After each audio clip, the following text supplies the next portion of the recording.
السلام عليكم ورحمة الله وبركاته.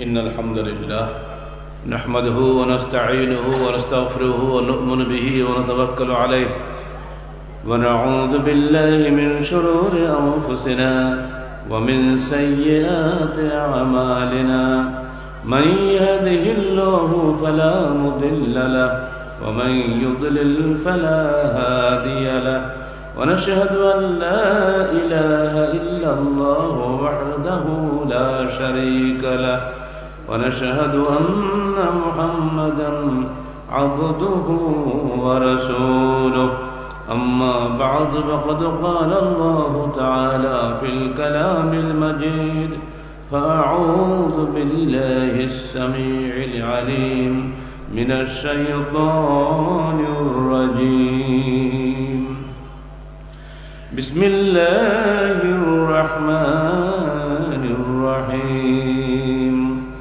وإذ أخذ ربك من بني آدم من ظهورهم ذريتهم وأشهدهم على أنفسهم ألست بربكم قالوا بلى شهدنا أن تقولوا يوم القيامة إنا كنا عن هذا غافلين أو تقولوا إنما أشرك آباؤنا من قبل وكنا ذرية من بعدهم أفتهلكنا بما فعل المبطلون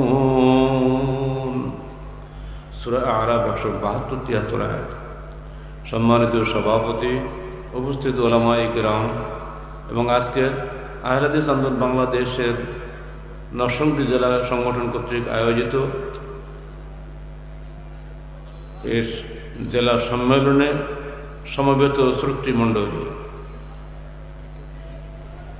হঠাৎ করে শীত কমে যাওয়াতে আপনাদের বসতেও সুবিধা হচ্ছে, আমাদের বলতেও ভালো লাগছে। এরকম পরিবেশ পেলে সারা রাত ওয়াজ করলেও জান ভরবে না, শর্ত যদি আপনার ঘুম না পড়ে না। আমার সামনে ঘুম বরদাস্ত করতে পারি না, কথা বলবো, কথা জবাব দিতে হবে, যেটা বললো হজম করে দেওয়ার চেষ্টা করব। সুরে সুরে মাতোয়ারা হয়ে মানুষ পাগল হয়ে ফানাফিল্লা হয়ে যায়, কিছুই বোঝে না। সুরের জগতের মানুষ আমরা নই, আমরা বুঝের জগতের মানুষ। এই তো একটা গোলমাল হয়ে গেল। এত দূরে ঠিক বললে তো আমার তো মাথা গরম হয়ে যাবে, এত ঠিকের ঠোকাঠুকিতে আসল ঠিক হারিয়ে যাবে।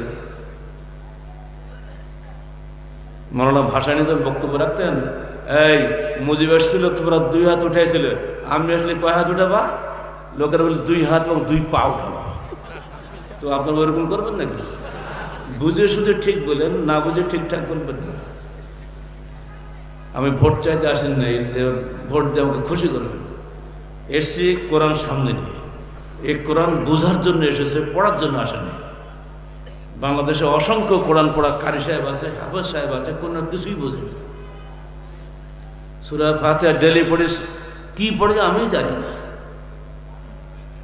এই তো বাংলাদেশ আমাদের। ধর্মের প্রতি হৃদয়ের আকর্ষণ থেকে আমরা মুসলমান, বুঝে সুঝে কয়েকজন মুসলমান। এই সমস্যা দূর করতে গিয়েই আমরা সাংগঠনিকভাবে প্রচেষ্টা চালিয়ে যাচ্ছি। আসুন তো আমরা একবার পিছন দিকে চলে যাই। যখন আল্লাহ পাক আমাদেরকে সৃষ্টি করেছিলেন, আপনি বিশ্বাস করেন যে আপনি একসময় আল্লাহর সামনে বসেছিলেন? কেন বিশ্বাস করেন? যে আপনি দেখেননি তো আল্লাহকে। বিশ্বাস করার পিছনে যুক্তিতর্ক বলবো না, এখানে একটা বিশ্বাস কাজ করছে যে কোরআনে কোনো মিথ্যা কথা নাই, আছে না? আপনাদের কি ধারণা যে কোরআনে মিথ্যা কথা আছে? কারণ কোরআনের এমন একটি গ্রন্থ যে শুরু হয়েছে এই বলে, যালিকাল কিতাবু লা রাইবা ফীহ। বলেন তো সবাই, যালিকাল কিতাবু লা রাইবা ফীহ। এমন একটি গ্রন্থ যাতে কোনো সন্দেহ নাই, কোনো ত্রুটি নাই। পৃথিবীর ইতিহাসে এমন কোনো বই নেই যে বলেছে লেখক আমার এই বইতে কোনো সন্দেহ নেই, কোথাও পাবেন না। কোরআন একমাত্র চ্যালেঞ্জ দিয়ে বলেছে ওয়াইন কুনতুম ফি রাইবিন মিম্মা নাযালনা আলা আবদিনা ফাতু বিসূরাতিন মিন মিসলিহি ওয়াদউ শুহাদাআকুম মিন দুনিল্লাহি ইন কুনতুম তা'লামুন ইন কুনতুম সাদিকিন। যদি তোমরা পাও এই কোরআনে একটা সন্দেহযুক্ত কোনো বিষয়, তাহলে একটা সূরা বানিয়ে নিয়ে আসো। একলা না পারো, তোমাদের যত লোক জিন ইনসান আছে সকলে মিলে একটা সূরা বানিয়ে নিয়ে আসো। একটা সূরা বানাও, কোশ্চিন কালেও পারবে না। ফাইল্লাম তাফালু ওয়ালাম তাফালু ফাত্তাকুন নার আল্লাতী ওয়াকুদুহা আন-নাস ওয়াল হিজারা। যদি তুমি না পারো এবং কোশ্চিন কালেও পারবে না, অতএব তোমরা জাহান্নামের আগুন থেকে ভয় করো, কারণ সেখানকার ইন্ধন হচ্ছে মানুষ এবং পাথর। যারা আমরা বসে আছি আমরা সব জাহান্নামের ইন্ধন। জাহান্নামের সবচেয়ে হালকা শাস্তি হবে আমার রসুলের চাচা আবু তালেবের, ঠিক না? কতদিন থাকবে? এটাও হাদিসে এসছে, পায়ের গোড়ালি পর্যন্ত আগুনে ডুববে আর না। এতেই তার মাথার মগজ টকবকে ফুটবে। এমন সাহস কার আছে জাহান্নামের আগুনে আমি 1 মিনিট থাকবো? নাই, কারণ আমরা চাইবো জাহান্নামে একটা সেকেন্ডের জন্য আমরা যাব না, ঠিক তো? আমরা শুরুতেই জান্নাতে যেতে চাই, আর সেজন্য আমরা এত পাগলের মধ্যে দৌড়ঝাঁপ করে বেড়াই। রাজশাহী ঢাকা আমাদের কাছে কোনো ব্যাপারই না। যখনই আপনার ডাকবেন সমানে কথা বলবো, সমানে দাওয়াত দেবো, আখিরাতের কথা স্মরণ করিয়ে দেবো। আমাদের দায়িত্ব মানুষকে জাহান্নামের আগুন থেকে বাঁচিয়ে জান্নাতে প্রবেশ করার পথ বাতলে দেওয়া। জাহান্নামের আর জান্নাতে দেওয়ার দায়িত্ব কোনো মানুষের নয়, এটা আল্লাহর। আমরা সেটা মানুষকে পথ বলতে পারি। ইন্না হাদাইনাহুস সাবিলা ইম্মা শাকিরান ওয়া ইম্মা কাফুরা। আল্লাহ বলছেন আমরা পথ দেখিয়ে দিয়েছি। এখন হে বান্দা, ইচ্ছা করলে তুমি শুকরগুজার বান্দা হতে পারো, ইচ্ছা করলে তুমি কাফের হতে পারো, তোমার ইখতিয়ার। এই বিষয়টি খুব গুরুত্বপূর্ণ বিষয়। এবার চলুন আমার পেছন দিকে চলে যাই। আমরা আজকে যেমন আমার সামনে আপনারা সবাই বসে আছেন, ঠিক এক সময় আদম থেকে শুরু করে কিয়ামত পর্যন্ত সৃষ্টি যত মানুষ অনাগত ভবিষ্যতে আসবেন এবং যারা চলে গেছেন সবাইকে আল্লাহ পাক পিপীলিকা সদৃশ্য ছোট্ট ছোট্ট অবয়ব দিয়ে আল্লাহর সামনে বসিয়েছিলেন, জ্ঞান সমৃদ্ধ একটা প্রাণী হিসাবে। আল্লাহ পাক আদমের ডান পিঠ থেকে এক দলকে বের করলেন, সে মুঠার মধ্যে সাদা পিপীলিকা, বাম হাত দিয়ে বাম পিঠে হাত দিলেন, সে মুঠোর মধ্যে কালো পিপীলিকা। আমরা কিন্তু তারাই বসে আছি। আমরা কি কেউ জানি আমরা কোন মুঠোর মধ্যে ছিলাম? কেউ বলতে পারবো না। কোনো আলেম, কোনো আবেদ, কোনো পীর, কোনো আউলিয়া কারোর বলার ক্ষমতা নাই আমরা কোন মুঠোর মধ্যে ছিলাম সেদিন। ডাইন মুঠোয় ছিলাম না বাম মুঠোয় ছিলাম। সেদিনের সেই ঘটনা আল্লাহ পাক আমাদের স্মরণ করিয়ে দিয়েছেন। আজ তো প্রায় 10-12 বছর হয়ে গেল না? 2009-8 সালে, 8 সালের 28শে অগস্ট আমি কারাগার থেকে বেরিয়েছি। কারাগারে 3.5 বছর বহু কারারক্ষীকে, পুলিশকে এবং বিশেষ করে তার ফাঁসির আসামি তাদেরকে এই আয়াতটা পড়ে পড়ে বোঝাতাম। আজকে হঠাৎ করে কেন খেয়াল হলো সুন্দর পরিবেশ দেখে একটু মানুষকে পুরনো কথা স্মরণ করিয়ে দিই। আপনাদেরকে নাকশ হবেন? আপনি তো নগদ চান, রিলিফের টাকা চাই, চাকরি চাই, মন্ত্রী হতে চাই, এমপি হতে চাই, সেই পদ বাতলে দেন। আমরা জানাচ্ছি এমন এক বিষয় যেখানে যাওয়ার কোনো আগ্রহী আপনাদের নাই। ওটা মরার পরে খবর কি হবে না হবে, এখন কি দরকার? এখন দরকার নগদ যা পাও হাত পেতে নাও, বাকির খাতায় শূন্য থাক। এই কবিতাটা কার বলতে পারেন? ওমর খৈয়াম তো বাবা ফার্সি কবি, বাংলাতে লেখেনি। এটা তো আমাদের রবীন্দ্রনাথ ঠাকুরের কবিতা। নগদ যা পাও হাত পেতে নাও, বাকির খাতায় শূন্য থাক। আর আমরা এতই বেরসিক, আমরা বলি নগদ যা আছে সব কিছু যাক, বাকির খাতা পূর্ণ হোক। ওয়ালাল আখিরাতু খায়রুল লাকা মিনাল উলা, আখিরাত তোমার জন্য দুনিয়ার চাইতে উত্তম। আমরা বাকির দলের লোক না। আর উনি শিখিয়েছেন নগদটা নিয়ে যে খুশি হও, বাকি কথা বাদ দাও। অতএব হালাল হোক হারাম হোক দুই হাত নিয়ে যতবার লুটপাট করে খাও, ওটি তোমার নগদটা পাওয়া হয়ে গেল, আখিরাত পড়ে থাকবে। এই একটা কবিতার মধ্যে একটা আদর্শ নিহিত আছে। মুসলমানদের আদর্শ আখিরাতের জন্য কাজ করা, অন্যদের আদর্শ দুনিয়ার নগদ পাওয়ার জন্য কাজ করার পার্থক্য হবে না।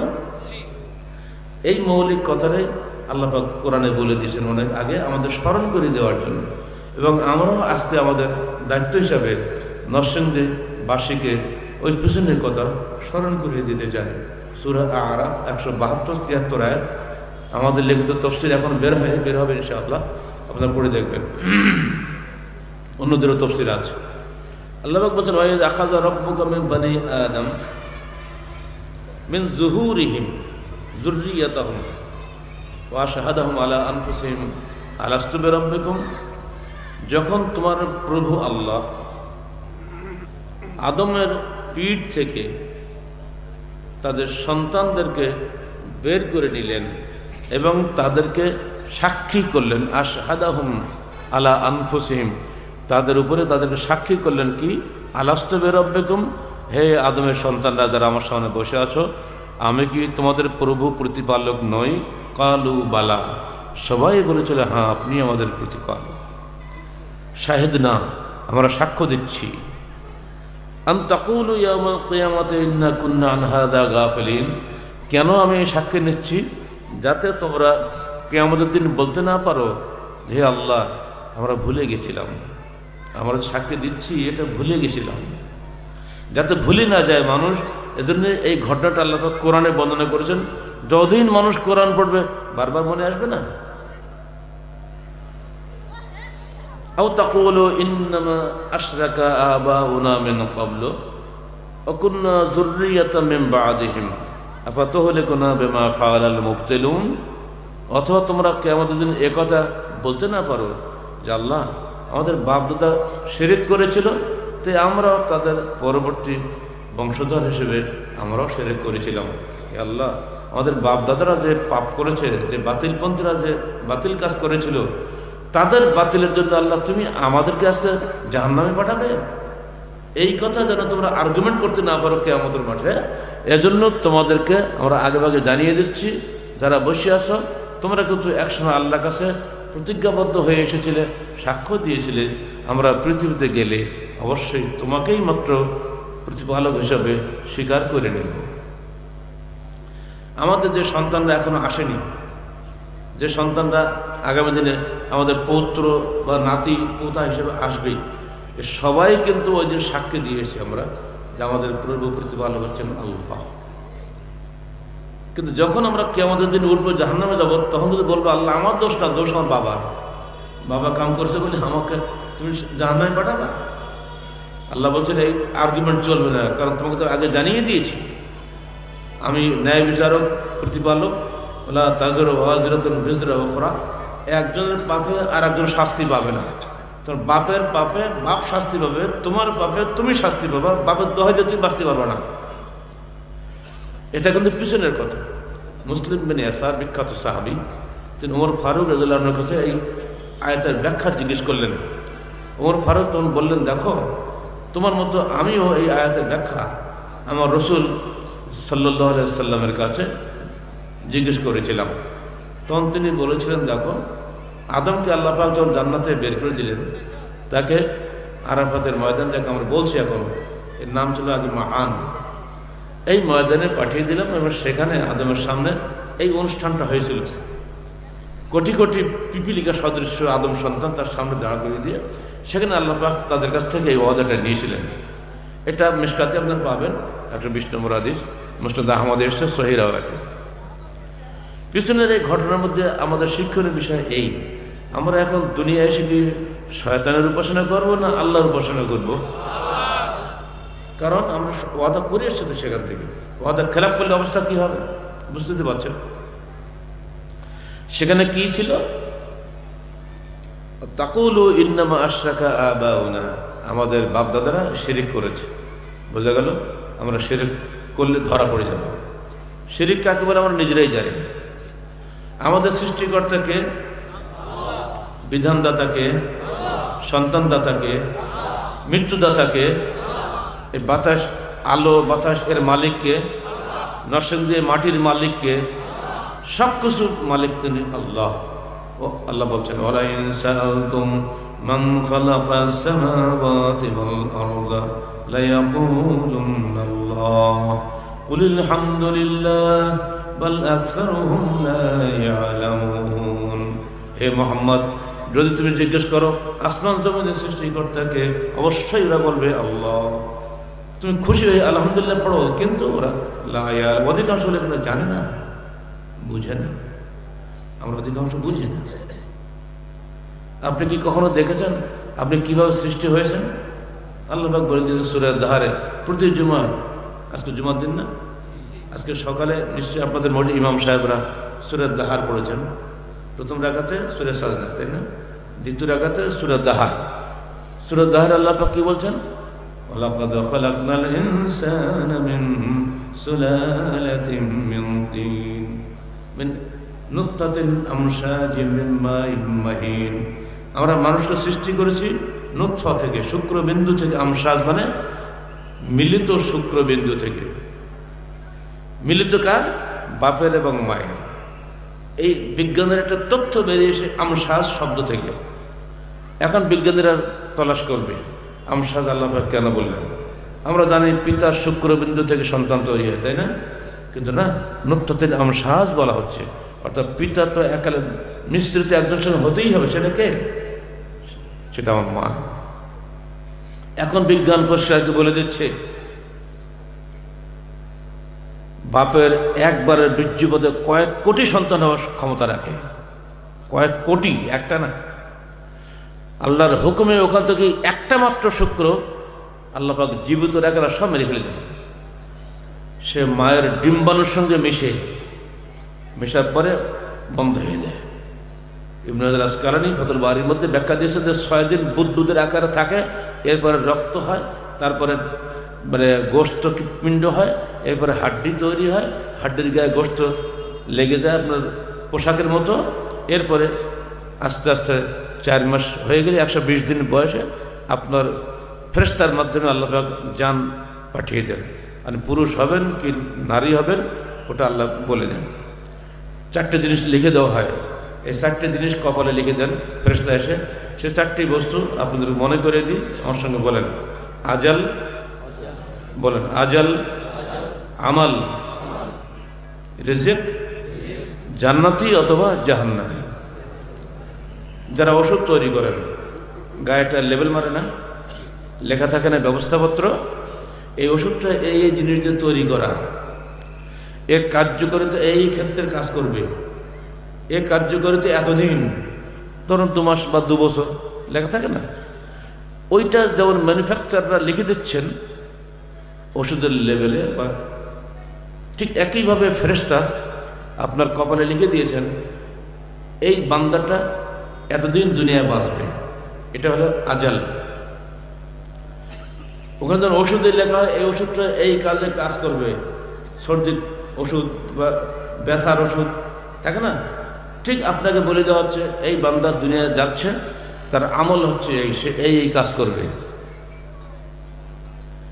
এবারে বলে দেওয়া হচ্ছে এই বান্দা রিজিক কতটুকু পাবে, দুনিয়াতে বেঁচে থাকতে হবে, সে খাবে কি। আপনি যদি কোটিপতি হন তকদিরে, আপনি যদি নিঃস্ব ফকির ঘরেও জন্ম হন, কোটিপতি নয় মরবেন না। আর যদি তকদিরে থাকে আপনি নিঃস্ব হবেন, কোটিপতির ঘরে জন্ম হলেও আপনাকে নিঃস্ব হতেই হবে। এই বিশ্বাস রাখেন। এই বিশ্বাস থাকলে রোজের দিনেতে পাগল হন কেন? চুরি করেন কেন? ডাকাতি করেন কেন? মানুষ খুন করেন কেন? দুধ খাওয়ার জন্যই তো, ব্যাংকের টাকা বৃদ্ধির জন্যই তো, আর তো কোনো কাজ নেই। প্রতিদিন মানুষ মারতেছে। এই নরসিংদীতে 2টি বাচ্চা ছেলেকে মেরে ফেলেছে। গতকালকে ঢাকাতে 2টি বাচ্চাকে মেরেছে, প্রকাশ্য দিনের বেলা সিরাজগঞ্জে মেরেছে। খেলা করতে মানুষ হত্যার জন্য তুচ্ছ হয়ে গেছে। কাজ তো কিছুই না, উদ্দেশ্য টাকা। গুম হয়ে যাচ্ছে, টাকা তো ছেড়ে দেবো হচ্ছে না প্রায়। সেরেফ টাকা, সেরেফ পেট পেটের জন্য পাগল এত, অথচ যদি তকদির বিশ্বাস করতো, কোশ্চেন কাল হচ্ছে রুজির জন্য মানুষ হত্যা করতো না, রুজির জন্য কাউকে গুম করতো না, কারণ তার তকদির বিশ্বাস নাই। দয়া করে বিষয়টা মনে রাখবেন। এরপরে আপনি জান্নাতি না জাহান্নামী এটা ওখানে লেখা থাকে, ওটা আমাদেরকে আল্লাহ বলবেন না, কারণ আল্লাহর কাছে অতীত বর্তমান ভবিষ্যৎ নাই, তিনি ত্রিকালজ্ঞ। আমরা যেমন বর্তমান কালটা দেখতে পাই, অতীতটা বুঝতে পারি, আগামীকালটা জানি না। আল্লাহর কাছে অতীত বর্তমান ভবিষ্যৎ বলে কিছুই নাই, তিনি সবই জানেন। হেলিকপ্টারের উপরে ওঠেন, দর্শকদের মধ্যে চক্কর দেন, হেলিকপ্টারে বসে আপনি দূরবীন ফিট করেন, ওখান থেকে দেখতে পাবেন যে এইখানে বগহাটে ময়দানে ইসলামী জলসা হচ্ছে, কিন্তু আপনি রাস্তার ওপাশে দেয়ালের ওপাশে গেলে আপনি কি দেখতে পাবেন? পাবেন না, কারণ দেয়াল আড়াল হয়ে গেছে। এটার সঙ্গে তুলনা করেন আল্লাহর এলেমের সাথে। আল্লাহ আছেন আরশের উপরে, সেখান থেকে সারা পৃথিবীতে কোথায় কি হচ্ছে উনি সবই দেখছেন। অতএব তিনি অতীত বর্তমান ভবিষ্যৎ সবই খবর রাখেন, বান্দা সেটা খবর রাখেন না। আচ্ছা, একটা প্রশ্ন করি, আল্লাহ কোথায় বলেন তো? আমার সঙ্গে বলেন, আল্লাহ 7 আসমানের উপরে আরশে সমন্বিত, সমাসীন বলবেন না, সমন্বিত, কিন্তু তার জ্ঞান ও শক্তি সর্বত্র বিরাজিত।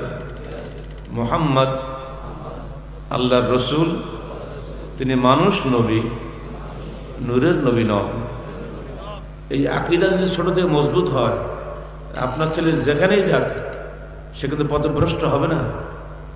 কিন্তু আমাদের মাদ্রাসা শিক্ষা হলে একবার শুরু থেকেই আমার আল্লাহ হচ্ছেন, আমার রসুল হচ্ছেন নূরের নবী, আর যত কল্যাণ তত আল্লাহ, যত সৃষ্টি সবই আল্লাহর অংশ। আল্লাহ সর্বত্র বিরাজমান, তাই না? পড়ি আল্লাহ সর্বত্র বিরাজমান নন, আল্লাহর হুকুম এবং আল্লাহর জ্ঞান, আল্লাহর শক্তি সর্বত্র বিরাজিত। যেন আমাদের মাননীয় প্রধানমন্ত্রী আছেন ঢাকাতে, কিন্তু তার শাসন কি নরসিংদী নাই? এটা যদি সম্ভব হয় তো আল্লাহ শাসন কি আরো সবাই সম্ভব নয়? আল্লাহ কি শুধু পৃথিবী চালায়? এরকম লাখো লাখো পৃথিবী আছে, গ্রহ নক্ষত্র সারা আসমানে বিরাজিত, সবকিছু তিনি ওখানে বসে, সুইচ তার হাতে, সবকিছু তিনি করে ওখানে বসে। তিনি খালি কি নরসিংদী লোক করা নিয়ে বসে থাকে নাকি? এই আকীদায় এদেশের আলেম জাহিল সবার মধ্যে চলছে। দয়া করে আগে আকীদা ঠিক করেন। আরে কোরআন সামনে, কোরআন সম্পর্কে আকীদা মজবুত করবেন।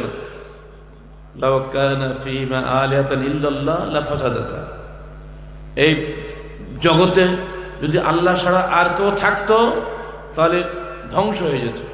কোরআন যদি আল্লাহ ছাড়া অন্য কারোর মাধ্যমে আসতো, লাওয়াজিদু ফী ইখতিলাফান কাসীরা, তোমরা কোরআনের মধ্যে বহু মতভেদ, বহু স্ববিরোধিতা দেখতে পেতে, কিন্তু কোরআনে কোনো স্ববিরোধিতা নেই।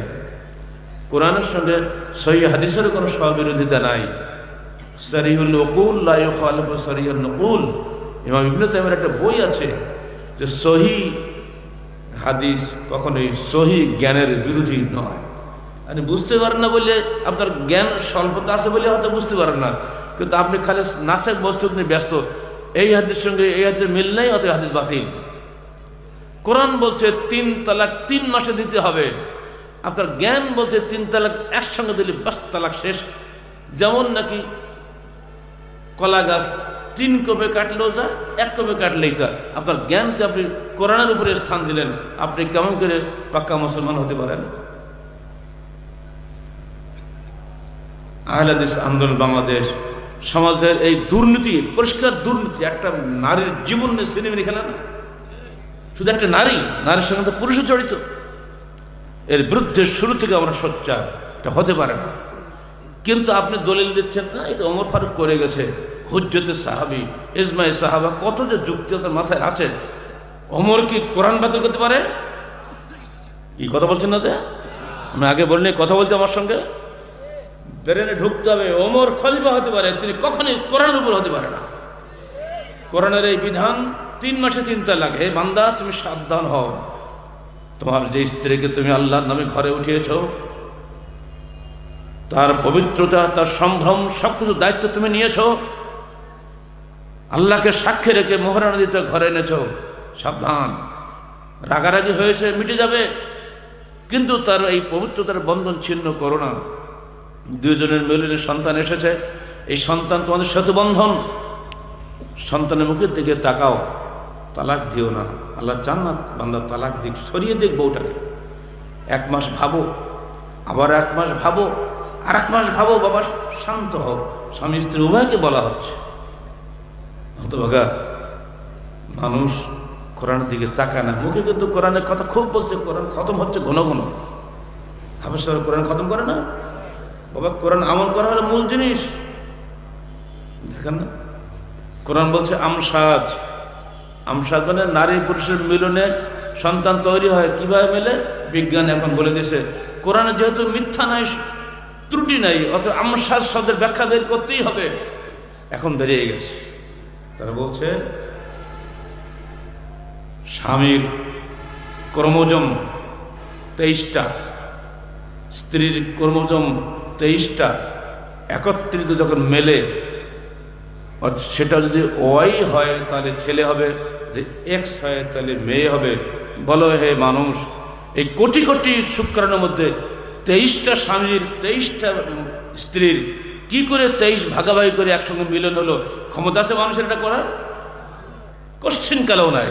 বিজ্ঞান বলে দিয়েছে কোরআন অব্যর্থ সত্য, কোরআনে করে মিথ্যা না।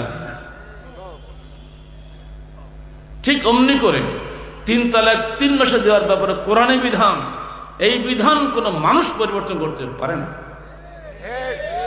আজকের মুসলমানদের মুখে লাথি মেরে দিল ভারতের দিল্লি হাইকোর্ট। তারা বলে দিল একসঙ্গে 3 তালাক চলবে না, মানবতার বিরোধী। কথা ঠিক বলে নাই? আমরা স্বাগত জানাচ্ছি দিল্লি হাইকোর্টকে, ধন্যবাদ তোমাদেরকে এই সাহসী বিচার করার জন্য। অথচ ভারতের জামাত ইসলামী হিন্দ, ভারতের সমস্ত আলেমরা সরকারের বিরুদ্ধে বিরোধিতা করেছে, এর নিন্দা প্রস্তাব জানিয়েছে। আমরা বাংলাদেশ থেকে স্বাগত জানিয়ে দিয়েছি। কিসের নিন্দা? কোরআনের পক্ষে রায় দিয়েছে হাইকোর্ট, ধন্যবাদ তোমাদেরকে। ঠিক অমনি করে 2001 সালে 1 জানুয়ারিতে বাংলাদেশের হাইকোর্ট হিল্লা বাতিল করেছিল। বাংলাদেশের সমস্ত ওলামায়ে কেরাম, রাজনৈতিক আলেম হোক, অরাজনৈতিক আলেম হোক, সেদিন বিবৃতির বারে বিবৃতি বন্ধ করো, সরকার তোমার হাইকোর্টের আইন মানে না, কত কি বলেছিল। আমি তখন ডিপার্টমেন্টের চেয়ারম্যান, পত্রিকার সাংবাদিক আমার কাছে গিয়ে হাজির, স্যার আপনি তো একটা দলের নেতা, আপনার মন্তব্য কি? হাইকোর্ট যে হিল্লা বাতিল করলো, সবাই চিৎকার দিচ্ছে, আপনি কি বলেন? আমি শর্ত বললাম, বাবা তোমার পত্রিকা আমি যা লিখবো ঠিক তাই যদি লেখে তাহলে আমি বিবৃতি দেব, আর নইলে আমি কোনো কথা বলবো না। তোমরা সাংবাদিকরা আমরা বলি এক, লেখো আর এটা চলবে না। ওয়াদা করলো, লিখে দিলাম, 1 কপি নিয়ে নিলাম। যদি বিপরীত বলে তোমার পত্রিকা আমি মামলা করে দেবো। ভয় পেয়ে গেছে চেয়ারম্যান, তো এমনিতে ভয় করে। ঠিক বেরিয়েছে পরের দিন, একবার হাদিসের নম্বর দিয়ে বেরিয়েছে, লানাল্লাহুল মুহাল্লিলাল মুহাল্লিলাহু, যে ব্যক্তি হিল্লা করে ওই পুরুষ, আর যার মাধ্যমে হিল্লা করা হয় ওই পুরুষ, দুটোকে আল্লাহ রসুল লানত করেছেন, আল্লাহ লানত করেছেন। আল্লাহ আকবর কবি তাহসিল মুস্তাআর, আমার রসুল বলছেন, এই সাহাবীরা আমি কি তোমাদেরকে ভাড়াটির ষাঁড় দেখাবো? ভাড়াটির ষাঁড়ের খবর দিব? এক রাতে একটা পর পুরুষকে ডেকে এনে যে মহিলার সঙ্গে রেখে দিয়ে পরের দিন আবার হালাল করা হয়, এটা ষাঁড় ছাড়া কি? এটা এই ষাঁড়ের চেতনেই কিছু করা, বদমাশকে হত্যা করা উচিত। এটা নারীর ইজ্জত খেলা করে তারা, ধর্মের দোহাই দিয়ে, মজাহের দোহাই দিয়ে যে সমস্ত আলেমে হিল্লাকে জায়েজ করেছে, দেখ এই সমস্ত আলেমদের, এই সমস্ত ইসলামের নামে বাজে জিনিস চলছে দেশে। ধন্যবাদ এই বাংলাদেশ হাইকোর্টকে, তারা এগুলো তক্কাই করে নাই। যেহেতু নারী নির্যাতন হচ্ছে হিল্লার নামে, এটা বাতিল করে দিয়েছে। আমরা স্বাগত জানিয়েছি তখনই, এখনো স্বাগত জানাচ্ছি। বাংলাদেশের হাইকোর্ট যুগান্তকারী ফতোয়া দিয়েছে, দিল্লির হাইকোর্টে যুগান্তকারী এটা কাজ করেছে। আইয়ুব খানকে আপনারা সবাই খারাপ বলেন, তাই না? 1961 সালে আইয়ুব খান এই আইন করে গেছে যে না, মহিলাদের তালাক 3 মাসে 3 বার দিতে হবে, একবার চলবে না। আইয়ুব খানের 1961 সে আইন বাংলাদেশ সরকার বহাল রেখেছেন, এখনো বাংলাদেশের পারিবারিক ল কিন্তু ওটাই চলছে। কিন্তু আমরা যারা টুপি দাড়িওয়ালা হুজুর হয়ে গেছি, আমরা এদেরকে জোর করে তালাক দেওয়াচ্ছি। ভালো করে শুনে রাখেন, 3 তালাক একসঙ্গে দিলে 3 তালাক হবে না, 1 তালাকই হবে। যেমন একটা মুসলমান 5 ওয়াক্ত সালাত ফরজ না ভাই? আমি এখন এখানে বসি, এশার সময় বললো 5 5 5, ফজর আদায় হবে, জোহর আদায় হবে, আসর হবে। যদি 5 5 5 বলে 5 ওয়াক্ত সালাত আদায় না হয়, 3 3 3 বলে 3 তালাক একসাথে কেমন করে হয়? প্রত্যেকটা জিনিস সময় শ্রম লাগবে না? 5 মণ ধান 5 মণ ধান 5 মণ ধান, তার মানে কি 5 মাসের কাজ একদিন শেষ? ওই 3 মাস সময় দেওয়া লাগবে না? এমনি হবে। মানুষের জ্ঞান কোথায় হারিয়ে গেছে? মযহাবী অন্ধত্বের কাছে, তাকলিদের কাছে। উলামায়ে দ্বীন আজকে নিজেকে হারিয়ে ফেলেছেন। দয়া করে উদার হওয়ার চেষ্টা করুন, মযহাবী গণ্ডি ভাঙুন, মযহাবী দেওয়াল ভেঙে দেন, মুসলমান ভাই ভাই হওয়ার সুযোগ করে দেন। আপনি ওই মযহাবের, উনি ওই মযহাবের, উনি ওই ইমামের, উনি ওই পীরের, এসব কি শুরু হয়েছে দেশে? মুসলমান কি কখনো ভাই ভাই হতে পারবে না? 1961 সালে হিসাব মোতাবেক বাংলাদেশে 2,98,000 পীর। কোন পীরের সাথে কোন পীরের মিল আছে? মুরিদের সঙ্গে মিল আছে? কেন এই ভাগাভাগি? আল্লাহকে পেতে গেলে সহজ তরিকা কোরআন হাদিসে আছে। 5 ওয়াক্ত সালাত আদায় করেন, যাকাত দেন, সবই দিনটা অত্যন্ত সহজ। এই সহজ দিনকে কঠিন করে ফেলে দিচ্ছি আমরা। দূর অতীতে আমরা বলে এসেছি, আল্লাহ আমরা তোমাকে প্রভু বলে মানি, আমরা কখনোই শিরক করব না। এখন আপনি শিরক করলেন কার কাছে? কোরআন একদিকে, মযহাব একদিকে। শিরক কার সঙ্গে হলো? মযহাবের সঙ্গে হলো না? যিনি এটা বললে হুজুরে খেপে যাবে। আপনি রাজনীতি করছেন, জনগণ আপনাকে পাঠিয়েছে বঙ্গভবনে, এখন বলা হচ্ছে আইন প্রণেতা। আপনি আইনের জানেন না, ল পাশও করার নেই, এসএসসি পাশও করার নেই, কিন্তু আপনি আইন প্রণেতা। নামটা তো খুব বাহারি নাম। কি আইন করছেন? ওখানে কি আল্লাহর আইন হচ্ছে না নিজের আইন হচ্ছে? নিজের আইন তৈরি করে 20 কোটি জনগণের উপরে চাপিয়ে দিচ্ছেন, পুলিশ দিয়ে, বিটিআর দিয়ে, র্যাব দিয়ে পিটিয়ে মানতে বাধ্য করছেন। আপনি কি, আপনার সঙ্গে শিরক করা হলো না? কোরআন একদিকে, আপনি একদিকে, ওদিকে হুজুররা শিরক, এদিকে নেতারা শিরক। এইবার আসেন আপনি ব্যবসায়ী, ব্যবসায়ী ভাইরা আপাতত কান বন্ধ করে রাখেন। ব্যবসায়ীরা সমাজের মূল চালিকা শক্তি। ব্যবসা আল্লাহ সবাইকে দিয়ে করায় না, প্রত্যেকটার মেধা আল্লাহ দিয়ে থাকেন। এই পৃথিবী আল্লাহ পরিচালনা করছেন বিভিন্ন মেধাবী লোকদের দিয়ে। কেউ প্রফেসর, কেউ ডাক্তার, কেউ ইঞ্জিনিয়ার, কেউ পলিটিক্যাল লিডার, কেউ সমাজ নেতা। এটা না হলে কি সমাজ চলবে? একটা তো একজন মানুষকে সবই করতে পারে নাকি? কিন্তু এখানে নীতি নৈতিকতা আল্লাহ পাক বলে দিয়েছেন। দেখো, হে ইয়া আইয়ুহাত-তাজ্জার আতুল ফুজ্জার, হে ব্যবসায়ীরা, তোমরা কিন্তু ফাসেক কাজের মনে রেখে দিও। যদি তোমরা সৎ ব্যবসায়ী হও, তোমরা কাল কিয়ামতের মাঠে আল্লাহ পাকের আরশের ডান পাশে মহাসম্মানে সম্মানিত তোমরা হবে। নরসিংদীর ব্যবসায়ীদের কাছে কি আমরা দাবি করতে পারি না আপনি আল্লাহর বিধান মোতাবেক সৎ ব্যবসা করুন? বলতে পারি না? প্রত্যেক ব্যবসায়ীকে এই নীতি মেনে চললে আলহামদুলিল্লাহ তিনি তার পুরস্কার দুনিয়াতেও পাবেন, আখিরাতেও পাবেন। ভেজাল মিশাবেন না। কি সব মিশায় না, একটা নামটাও তো আমি বলতে পারবো না ভাই। কত যে বের হয়েছে, ফরমালিনটা খালি জানি। কারণ একটা মানুষ মরে গেলে, আমার রাজশাহী মেডিকেল দেখছি তো, মানুষ মরে গেলে ফরমালিন ডুবাই রাখে যাতে তাতে লাশটা পচে না যায়। ওই ফরমালিন যে কফিতে আসবে, ওই ফরমালিন যে আঙ্গুরে আসবে, ওই ফরমালিন যে আমার আপেলে আসবে, একে মানুষ কোনো কল্পনা করেছে নাকি? হতভাগ্য মুসলমান। ফরমালিনের বিষ, যে বিষ দিয়ে মুর্দাকে পচা থেকে বাঁচানো হয়, সেই বিষ দিয়ে আপেলকে পচা থেকে বাঁচানোর চেষ্টা করছে, ওই বিষ আমাদের খাওয়াচ্ছে। যে ব্যবসায়ী এগুলো করছে, ক্বাল রাসূলুল্লাহ সাল্লাল্লাহু আলাইহি ওয়াসাল্লাম মান গাশশানা ফালাইসা মিন্না, যে ব্যক্তি প্রতারণা করলো সে কখনোই মুসলমানদের দলভুক্ত নয়।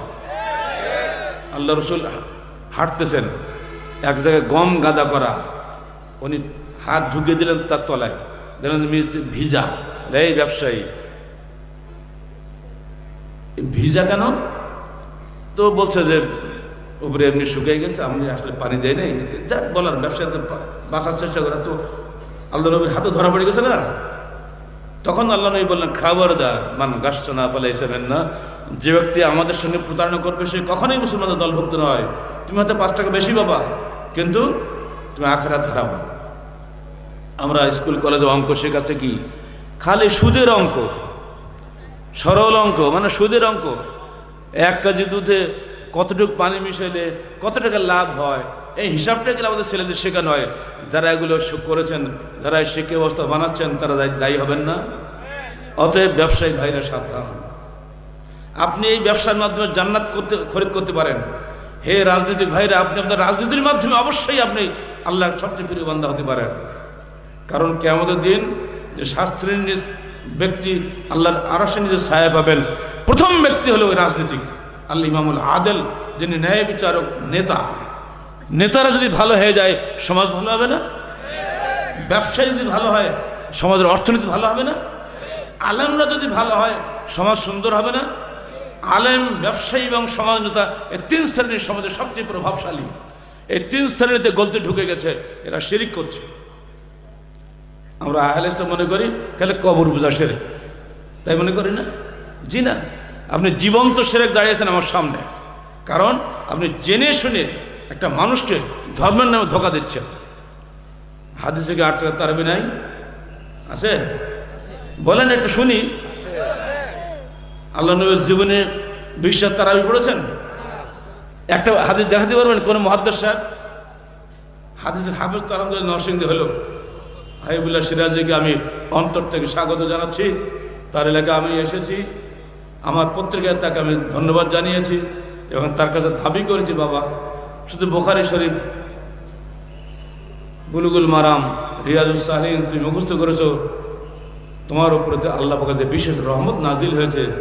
আমি দোয়া করি শুধু হাদিসের হাফেজ হও না, হাদিসের আমেল হও, হাদিস অনুযায়ী আমল করা শেখো। এরপরও তোমার কাছে আমার দাবি করেছি, বাবা কুতুবে সিত্তার হাফেজ হও। শ্রেষ্ঠ কিতাব হলো বুখারী শরীফ, এরপরে মুসলিম শরীফ, আবু দাউদ, তিরমিজি, নাসাই, ইবনে মাজাহ। এই 6টা হলে তো পুরোটা হয়ে গেল, তাই না? কুতুবে সিত্তা। আল্লাহ পাক তোমাকে মেধা দিয়েছেন, এখন মাত্র 24 বছর বয়স, ইচ্ছা করলে তুমি বাকিগুলোও শেষ করতে পারবা। যদি শেষ করতে পারো, তোমাকে তো এখানকার উপজেলা চেয়ারম্যান সাহেব মাত্র 1 লাখ টাকা দিয়েছে, আমি তোমার জন্য 10 লক্ষ টাকা নিয়ে বসে আছি।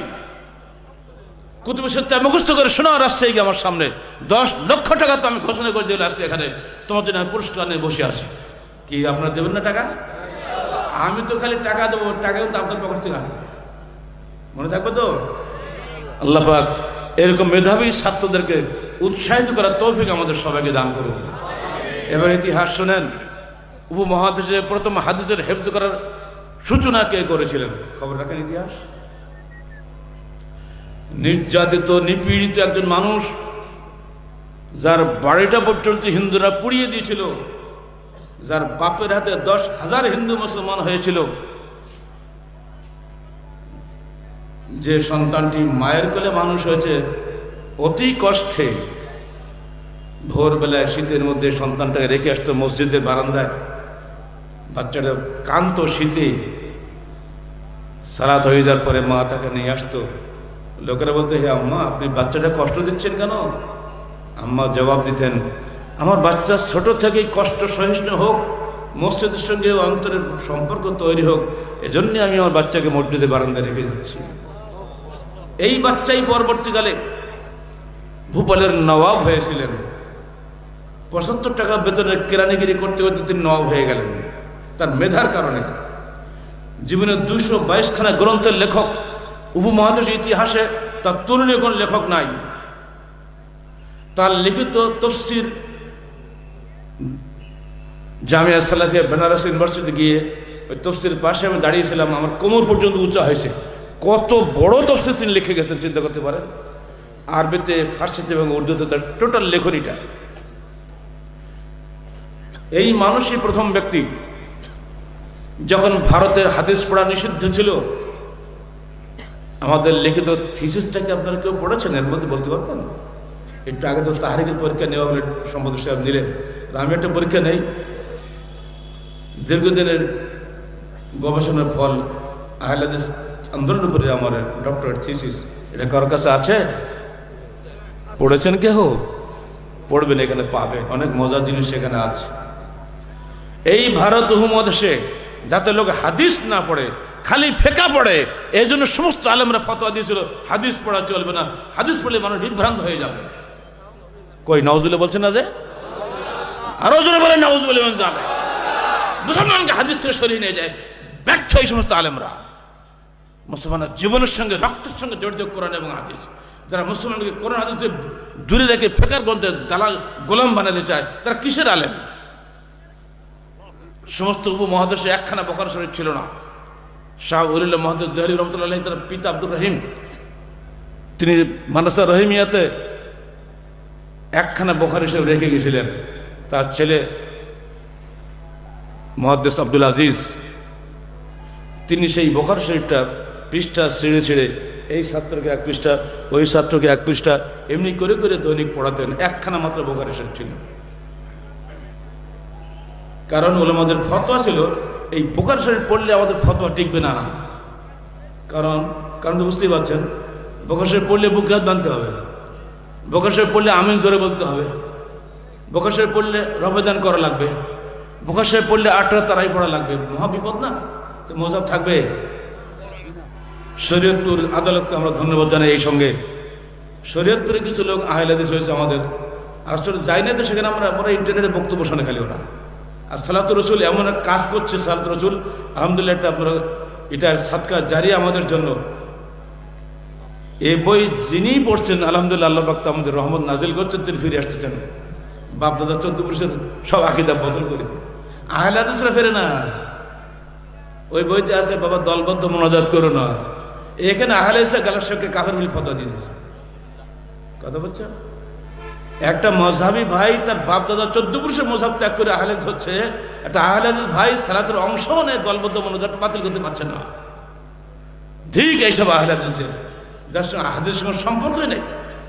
আমরা খালি বলেছি বাবা এই যে এটা করো, তো সালাতের মধ্যে এত দোয়া পড়লে কি করলে? আল্লাহুম্মা ইন্নী যালামতু নাফসি যুলমান কাসীরা, এটা দোয়া না? আল্লাহুম্মা হাদনি, তারপর কি বলেন? আরে ছাড়ো, দুই বৈঠকের দোয়াটা বলো, আল্লাহুম্মা আগফিরলি ওয়ারহামনি। বলো এবার আমার সাথে, আল্লাহুম্মা আগফিরলি, দোয়া মুখস্থ করে দিই, আল্লাহুম্মা আগফিরলি ওয়ারহামনি ওয়াজবুরনি ওয়াহদিনি ওয়াআফিনি ওয়ারযুকনি। কখন পড়তে হয়? কি কি বললেন তাকে আপনি বুঝতে পারলেন? বোঝেন নাই, তোতা পাখির গুলি পড়ে গেছেন। আজকে অর্থ শোনেন, আল্লাহুম্মা আগফিরলি, হে আল্লাহ আমাকে ক্ষমা করো, ওয়ারহামনি, হে আল্লাহ আমার উপরে অনুগ্রহ করো, ওয়াজবুরনি, হে আল্লাহ আমার অবস্থার সংশোধন করো, ওয়াহদিনি, আমাকে হেদায়েত দান করো, ওয়াআফিনি, আমাকে মার্জনা করো, ওয়ারযুকনি, আমাকে রুজি দাও। এটা কি প্রার্থনা হলো না? এটা দোয়া হলো না? তো সালাত শেষে আবার কি করতে হবে? হাত উঁচু করে কি হইচই করতে হবে নাকি আমাকে? পুরা সালাতটাই তো দোয়া, পুরা সালাতটাই তো দোয়া। আত্মা হতে বড় হয়ে গেল। এবার কি বলছি? আল্লাহুম্মা ইন্নী, দোয়া মাসুরা এটা, যালামতু নাফসি, হে আল্লাহ আমি আমার নফসের উপর জুলুম করেছি, জুলমান কাসীরা, বহু জুলুম করেছি। ওয়ালা ইয়াগফিরু যুনুবা ইল্লা আনতা, আমাকে ক্ষমা করার কেউ নেই তুমি ছাড়া। ফাগফিরলি মাগফিরাতাম মিন ইনদিকা, তোমার পক্ষ থেকে খাস ক্ষমা দ্বারা আমাকে তুমি ক্ষমা করে দাও। তারপর কি? ওয়ারহামনি ইন্নাকা আনতাল গফুরুর রহিম, আল্লাহ তুমি আমাকে রহম করো, কারণ তুমি হলো মহা ক্ষমাশীল দয়াবান। এটা কি প্রার্থনা হলো না? রব্বির হামহুমা কামা রাব্বায়ানি সগীরা, আল্লাহ আমার পিতামাতাকে তুমি অনুরূপভাবে লালন পালন করো, যেভাবে তারা ছোটবেলা আমাকে কোলে পিঠে আদর করে মানুষ করেছিল। এটা দোয়া হলো না? রব্বানা আতিনা ফিদ দুনিয়া হাসানা ওয়া ফিল আখিরাতি হাসানা ওয়া কিনা আযাবান নার, হে আমাদের প্রতিপালক, তুমি আমাকে দুনিয়াতে মঙ্গল দাও, আখিরাতে মঙ্গল দাও, আমাদেরকে জাহান্নামের আগুন থেকে বাঁচাও। এটা দোয়া হলো না? এগুলো সব তো সালাম ফিরানোর আগেই পড়তে হয় আপনাকে। এবার সালাম ফিরে পরে এই হাত উঠা, এবার সব ছোট হয়ে গেলে একবারে দলবদ্ধ আমিন আমিন আমিন। কি বলে আমাদের ইমাম সাহেব যদি আপনার জাহান্নামও দেয় তো আপনি আমিন বলবেন, কিন্তু আরবি তো আপনি বোঝেন না। আরবি উর্দু ফার্সিতে টান দিয়ে যত দোয়া করতে পারবে তত ইমাম সাহেব বকশিশ বেশি পাবে, তাই তো? সালাত পড়ে 2 মিনিট, মোনাজাত করে 10 মিনিট। তার মানে মোনাজাত যদি ভালো করে করতে পারে তাহলে আমার পকেটটা ভারী হবে। সবাই নবগঞ্জ আহলে হাদিস এলাকা, হতভাগা আহলে হাদিসরা জন্ম এই বর্ষবরণ করে, পয়লা বৈশাখে হুজুরা সব চলে যায় দোকানদারদের কাছে, ছাত্র সঙ্গে থাকে, ইয়ে করে ডাইরেক্ট তার মুখ দিয়ে শোনা আমার একবার যখন যাত্রাবাড়ি মাদ্রাসার ছিলাম আমি তখন। তো হঠাৎ করে সব ব্যবসায়ীর নাম মনে থাকে, ভুলে যায়। এই ছেলে নামটাকে দেখতো, নামটাকে দেখতো, মনোজাত চলছে। এইবার ওই ছেলে বলে, ওস্তাদজি ওই ব্যবসার নাম হলো এইটা। এইবার নাম ধরে মনোজাত শুরু হলো, চলতেই থাকলো। ব্যবসায়ী খুশিতে গদগদ চিত্তে চোখের পানি ফেলে বিদায়ের সময় হুজুর দোয়া করবেন, পকেট ভারী। সর্বত রাত্রিতে আহলে হাদিস হুজুররা সমস্ত কবরস্থানে চলে যাবে। যত লোক ওখানে কবর আছে তাদের যদি ধনী কোনো ছেলে থাকে ওই নামগুলো ঠিক মুক্ত রাখবে। যে একেবারে এমন দোয়া করবে, ছেলে বলে বাবা এতটা মুহাদ্দিস সাহেব আমার বাবার জন্য কবর দোয়া করে আসলো, এইবার খুশি হল। এইসব জাহেলিয়াত চলছে ইসলামের মধ্যে, সবই করছে ধর্ম নেতারা। তার নাম আহলে হাদিস হোক, তার নাম হানাফি হোক, করছে কিন্তু ধর্ম নেতারা। এই জাহেলিয়াতকে মেনে নেওয়ার মধ্যে কি জান্নাত, না অস্বীকার করার মধ্যেই জান্নাত? জনগণকে হুঁশিয়ার করা আমাদের দায়িত্ব নয়, কারণ এটা শিরিক। কোরআনে এক কথা বলছে, হাদিসে এক কথা বলছে, হুজুর এক কথা বলছে। কোরআনের সঙ্গে হুজুর সঙ্গে শিরিক করা যাবে না, আল্লাহর বিধানের সঙ্গে কার কথা চলবে না। এই বিষয়গুলি আপনাদের জানানোর জন্যই আমরা আহলে হাদিস আন্দোলন বলছি। আহলে হাদিস একটা মুভমেন্টের নাম, মানুষকে কোরআন হাদিস মুখী করে আমাদের দায়িত্ব। উদ্দেশ্য হচ্ছে এর বিনিময়ে যদি একটা মানুষ জান্নাত পায়। ভাই আপনি জানেন আগুনে পা দিলে পুড়তে হবে, আপনার সামনে একটা ভাই আগুনে পা দিচ্ছে, আপনি তাকে টান দিবেন না? আমরা দেখতে পাচ্ছি সুদ খেলে জাহান্নামে যেতেই হবে, দেখতে পাচ্ছি ঘুষ খেলে জাহান্নামে যেতেই হবে, যে মানুষকে প্রতারণা করছে ও জাহান্নামে যেতেই হবে, ওকে যে কোরআন হাদিস মানে না ওকে জাহান্নামে যেতেই হবে, পরিষ্কার বলছে। ইল্লা কানা মিন আসহাবিন নার, মিশকাত বের করেন, 10 নম্বর হাদিস বের করেন, মুসলিম শরীফ 153 নম্বর হাদিস বের করেন। আমার রাসূল বলছেন, আমার আনিত ইসলাম যে মেনে চললো না, ইহুদি হোক আর নাসার হোক, অবশ্যই অবশ্যই সে জাহান্নামের অধিবাসী হবে। আপনি আহলে হাদিস নাম দিচ্ছেন, আপনি কোরআন মানেন না। আপনি আহলে হাদিস নাম বলছেন, আপনি হাদিস মানেন না। আপনি কিসের আহলে হাদিস? ঠিক আপনি নিজেকে হানাফি বলছেন, আপনি আদৌ হানাফি নন। কারণ আপনার ইমামকে বলেন, হানাফি বলছেন ইমামকে, ধন্যবাদ আপনাদের বলতে বললেন, অন্তত একটা পরীক্ষা পাশ করলেন। কে ইমামকে আবার বলেন? ইমাম বলেন, ইমাম ইমাম আবু হানিফা রাহিমাহুল্লাহ। সম্মানের সঙ্গে মানুষের নাম বলতে হয়, তিনি পরিষ্কার বলে গিয়েছেন। এবার আমার সঙ্গে বলতে হবে, ইজা সাহহাল হাদিস, ভালো করে বলে, ইজা সাহহাল হাদিস ফাহুয়া মাযহাবি। এই শুনে রাখো, সমস্ত হাদিস আমি জানি না, তোমাদের সামনে যখনই কোনো সহিহ হাদিস আসবে মনে রেখে ওটাই আবু হানিফার মাযহাব। বলুন আলহামদুলিল্লাহ, আবার বলুন আলহামদুলিল্লাহ। এই যে বক্তব্য যে ইমামের, সেই ইমামের অনুসারে কি করে সহিহ হাদিসের বিরোধিতা করে? আমি চ্যালেঞ্জ করে বলি, বাংলার জমিনে যদি কোনো আহলে হাদিস থাকে, হানাফি থাকে, ডক্টর গালিব সবচেয়ে বড় হানাফি। ঠিক না? আপনার হানাফি না? কারণ কি? আপনারা সহিহ হাদিস মানেন। আবু হানিফার অনুসারী প্রকৃত অর্থে আহলে হাদিসরাই, বেদাতীরা নয়। মিলাদ কিয়াম কি আবু হানিফা করেছে? জশনে জুলুসি ঈদ মিলাদ আবু হানিফা করেছে? শবে বরাতের মজলিস উনি করেছেন? কিসের মুহাদ্দিস মুফতি আপনারা হয়েছে? নামের সঙ্গে আল্লামা লেখেন, মুহাদ্দিস লেখেন, মুফতি লেখেন, কত যে কি শায়েখ মায়েক লিখে একেবারে আচ্ছা করে পোস্টার সাজিয়ে দিচ্ছেন। আর একটা হচ্ছে আউলিয়ার দলটা আসি আর একদিকে। ভালোই হয়েছে, সৌদি গভর্নমেন্টকে ধন্যবাদ দিতে হয়, ওরা শায়েখ লেখা নিষিদ্ধ ঘোষণা করেছে। কি না হলেন নাকি? এই পোস্টার সামনে আসে, দেখেন কতগুলো শায়েখ গাদাখানি আছে। আহলে হাদিসের পোস্টারও শায়েখ, বেদাতীদের পোস্টারও শায়েখ, হানাফি ভাইদের পোস্টারও শায়েখ। জি না? সৌদি আরব হলে কল্লা কাটা যাবে। এই শায়েখদের উপায় তাহলে কি হবে আল্লাহ ভালো জানে। কোথায় শায়েখ আলবানী, কার সঙ্গে কার সঙ্গে বলতো তো লজ্জা লাগে। বন্ধুরা আমার, রিয়া এবং সুমআ থেকে দূরে থাকুন। লোক দেখানো, লোককে শোনানো তওবা করেন। আপনি যতই সহিহ হাদিস অনুযায়ী সালাত আদায় করেন, যদি রিয়া করেন, লোক দেখানোর উদ্দেশ্যে সালাত আদায় করেন, পুরো সালাতই বাতিল হয়ে যাবে। কিন্তু যদি আপনি আল্লাহকে ভয় করেন, যদি কিছু ভুল ত্রুটি হয়েও যায় সালাতে, তথাপি আল্লাহ পাক আপনাকে ক্ষমা করবেন। পরিশেষে আপনাদেরকে বলছি, শিরক থেকে মুক্ত হওয়ার জন্য আমাদেরকে প্রতিজ্ঞা গ্রহণ করতে হবে। শিরক বলতে শুধু কবর পূজা নয়, এটা তো বলতেই হয়। কি করবো বল, এটা না বোঝার উপায় নেই। বলে দিই একটু আপনাদেরকে, এই যে ওসিলা পূজা, এটা আরব লোকরা করতো না, মক্কা লোকরা, তারা মূর্তি পূজা করতো। কি বলতো? মা না'বুদুহুম ইল্লা লিয়াকাররিবুনা ইলাল্লাহি যুলফা। আমরা মূর্তি পূজা করি না, কারণ আল্লাহর নিকটে পৌঁছে দেব, ওনারা সেজন্য করি। হাউলায়ে শুফাআউনা ইনদাল্লাহ, সূরা ইউনূস 18 নম্বর আয়াত। এই মূর্তিগুলো আমাদের জন্য আল্লাহর কাছে সুপারিশ করবে। যেখানে হাদিস কি বলছে, কোরআন কি বলছে? ইন্নাকা লা তুসমিউল মাউতা ওয়া লা তুসমিউ সুম্মা দুআ। নিশ্চয় তুমি শোনাতে পারো না কোনো মৃত ব্যক্তিকে, শোনাতে পারো না কোনো বধির ব্যক্তিকে। কোরআন আরো বলছে কি, ওমা আনতা বিমুসমিইন মান ফিল কুবুর। যে ব্যক্তি কবরে গেল, তুমি তাকে শোনাতে পারো না। আর আপনি বলছেন ওরা শুনতে পায়। কবরের কাছে গিয়ে কত কি যে আপনি ডাকছেন, চোখের পানি ফেলে দিচ্ছেন। আপনার ধারণা আমার কথা শুনতে পাচ্ছে, এজন্য আপনি উনি মারা গেছেন বলেন না, আপনি বলেন ইন্তেকাল করেছেন, তাই না? ইন্তেকাল বার্ষিকী এখন হয়, মৃত্যু বার্ষিকী হয় না। কারণ তার ধারণা উনি ভূপৃষ্ঠ থেকে ট্রান্সফার করে ভূগর্ভে ঢুকে পড়েছেন।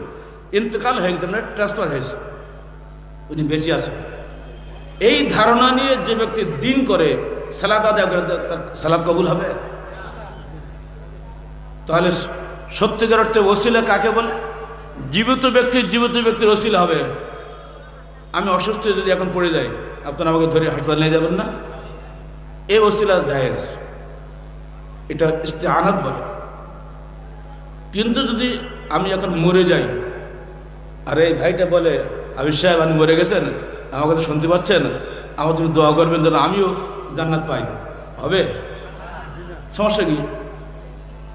আপনি যদি এই ধারণা করেন, এইটা হলে শিরক। জীবিত ব্যক্তির কাছে ওসিলা তলব করা, সাহায্য তলব করাটা নেকির কাজ।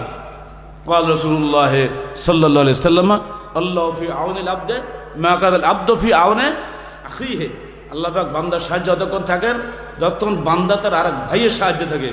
আলহামদুলিল্লাহ, খুশির খবর, আমাদের মাদক মুক্ত নিরাপদ রক্তদান সংস্থার নাম হচ্ছে আল আউন। এই মুসলিম শরীফ হাদিস থেকে কিন্তু আমরা নিয়েছি।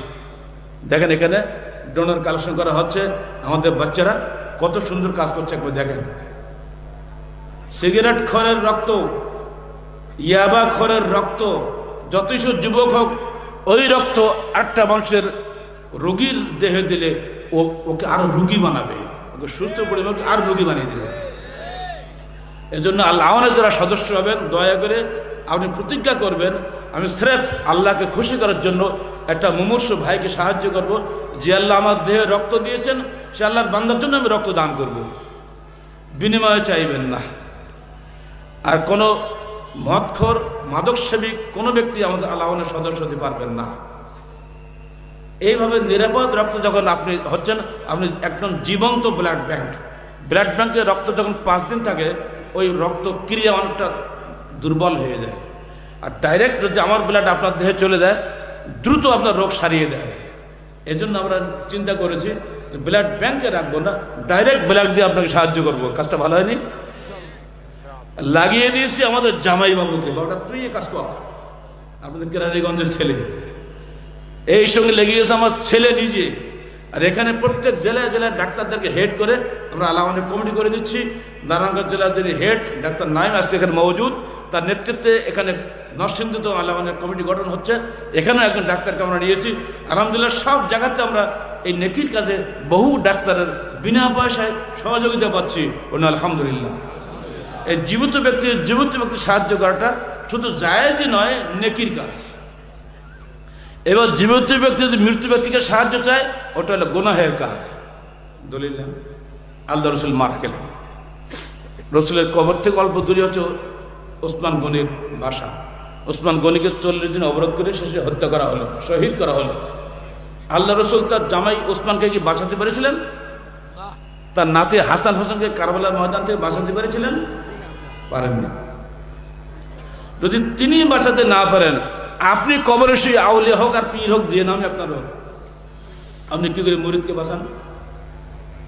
বুঝতে পারেন নাই? মুরিদ তো বিশ্বাস চেয়েই না, কিন্তু আমার রসুল তো তার নাতি হোসেনকে চিনতেন, এরপরও থেকে বাঁচাতে পারলেন না, আপনি কি করে বাঁচালেন? এই ওসিলা পূজা করার পরে পাশে তো মসজিদ থাকে, তাই না? মাজারে যে আপনি সূরা ফাতিহা সালাত আদায় করেন আর রব্বানা আতিনা ফিদ দুনিয়া গান, কাজ হবে? কেন আপনি তো আসলে আল্লাহকে চান না, আপনি চাইছেন ওখানে। কত বড় মারাত্মক শিরক হচ্ছে, খেয়াল করে দেখেছেন?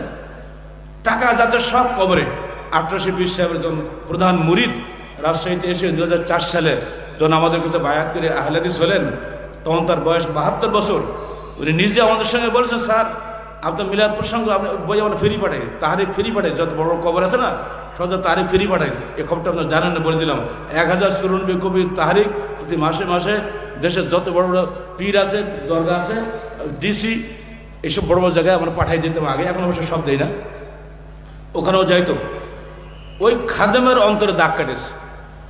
তিনি ওখান থেকে চলে এসে নওদাপাড়ায় এসে তওবাতুল্লাহ করে আহলে হয়ে গেলেন। ওনার অভিজ্ঞতা বললেন, স্যার এই মিসকিনের হাত দিয়ে, এই পাপী বান্দার হাত দিয়ে প্রতিদিন প্রায় 1 কোটি টাকা করে আদায় হয়েছে কবরে। কিভাবে? বাড়িতে বেরিয়েছে, পায়ে হোঁচট খেয়েছে, আরে বাবা নাকশ হয়েছে, ফিরে চলে এসে পকেটের সমস্ত টাকা বাবার কবরে দিয়ে দিল। পরের দিন আবার বের হলো, খুশির খবর, তুমি যাচ্ছ, তোমার মেয়ের একটা নাতি হয়েছে। আরে খুশির খবর, বাবা খুশি হয়েছে, আগে বাবাকে খুশি করি। আবার ব্যাক করে এসে যা ছিল টাকা পয়সা সব বাবার কবরে দিয়ে দিল। তার ধারণা কি হলো? বাবা খুশির মালিক, বাবা না খুশির মালিক, বাবা সব কিছুর মালিক। তাই অর্থ হচ্ছে না?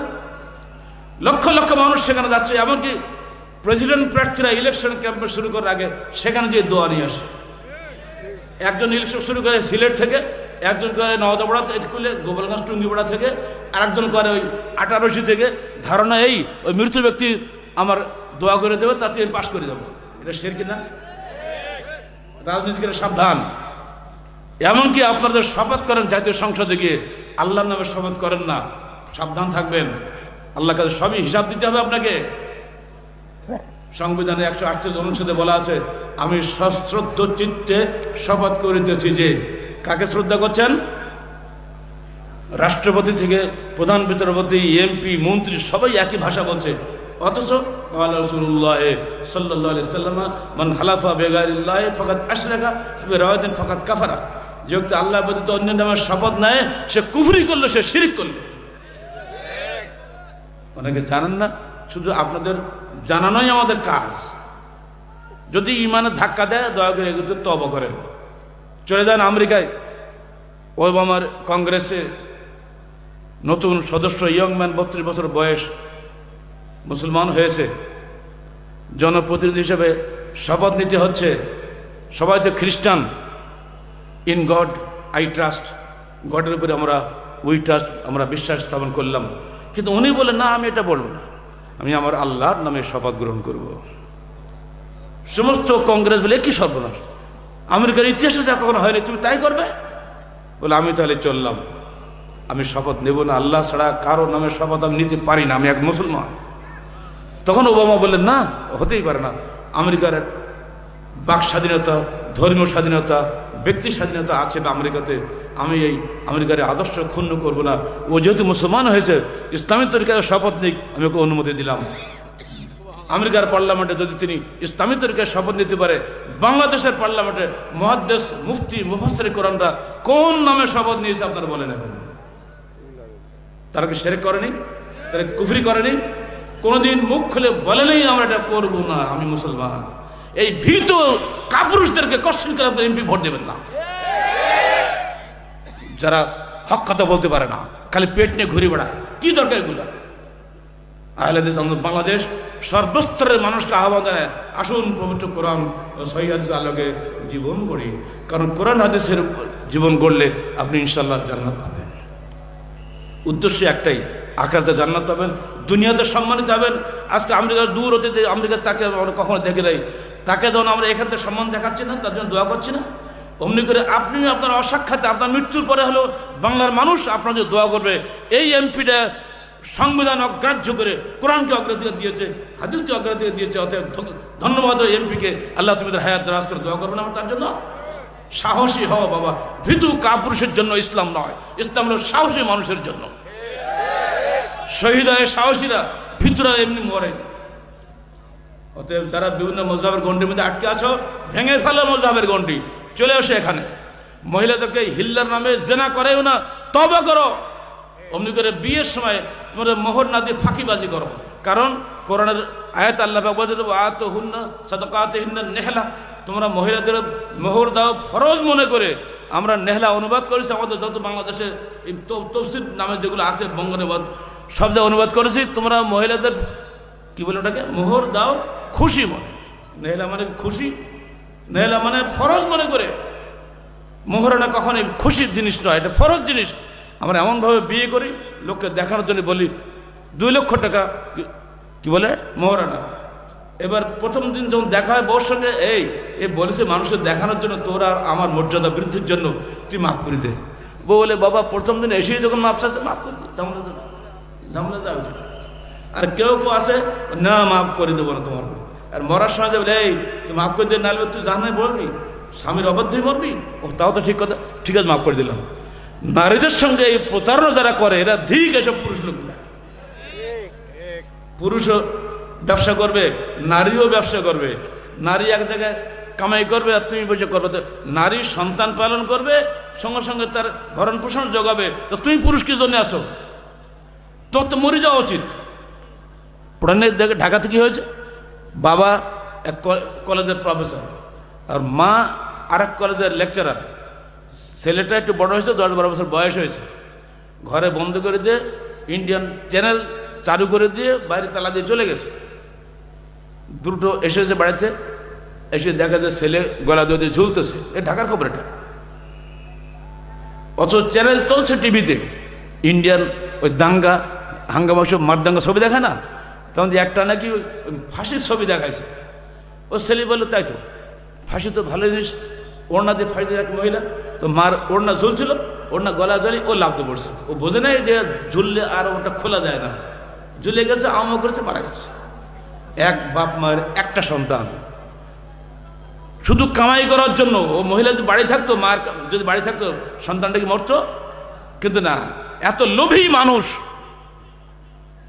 স্বামী বউকে পাঠিয়ে চাকরি করার জন্য। একজনের চাকরি একজনের হয় না। ঠিক গার্মেন্টসগুলো পুরুষও চাকরি করবে, মহিলাও চাকরি করবে, ফলে সংসার শেষ। যে সংসারে পুরুষ গার্মেন্টস চাকরি করে, গার্মেন্টসের মালিকদের বলবো তোমরা ওই মহিলাদের চাকরি দিও না, ওদের সন্তান পালন করার সুযোগ দাও।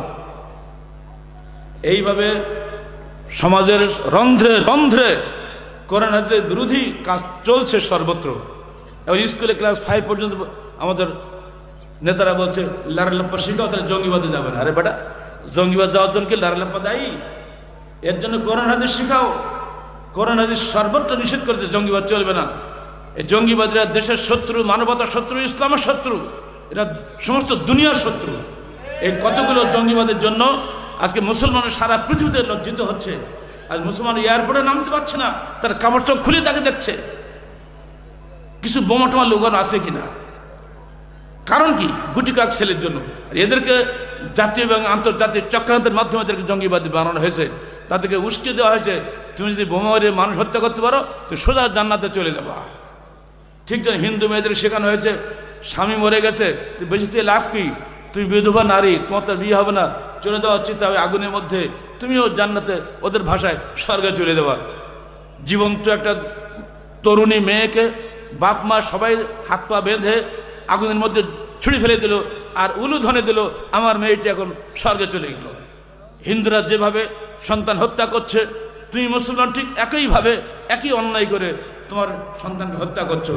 ঠিক তোমাদের এই ধর্ম আল্লাহর কাছে ধরা পড়তে হবে। যেসব ছেলেপিলে এসে বোমাবাজি করছো, তওবা করো। দূর অতীতে খারিজরা এইভাবে আলীকে হত্যা করেছিল। বাংলাদেশের সবচেয়ে বড় ফিতনা হলো দুটা, একটা হলো শৈথুল্যবাদ, একটা হলো চরমপন্থী জঙ্গিবাদ। এই শৈথুল্যবাদের মাধ্যমে আমরা ইসলাম ফলো করি না, মনে করি আমার মুসলমান ঠিক আছে। আপনি সুদ ঘুষ সব কিছু করবেন, আর মাসে মাসে খালি উমরা যাবেন, আর বছর বছর হজ করবেন, ফ্যামিলি শুদ্ধা যাবেন, এতে কিচ্ছু হবে না। আপনি রুজিয়াকে হালাল করেন। একটা ছোট্ট হাদিস মনে রাখেন, লা তাদখুলুল জান্নাতা জাসাদুন গুদিয়া বিল হারাম। ওই দেহ কখনোই জান্নাতে প্রবেশ করবে না যে দেহ হারাম খাদ্য দিয়ে পরিপুষ্টি সাধিত হয়েছে। অত হারাম খাদ্য থেকে আগে বাঁচেন। হজ উমরা এখন ফায়দা দেবে না।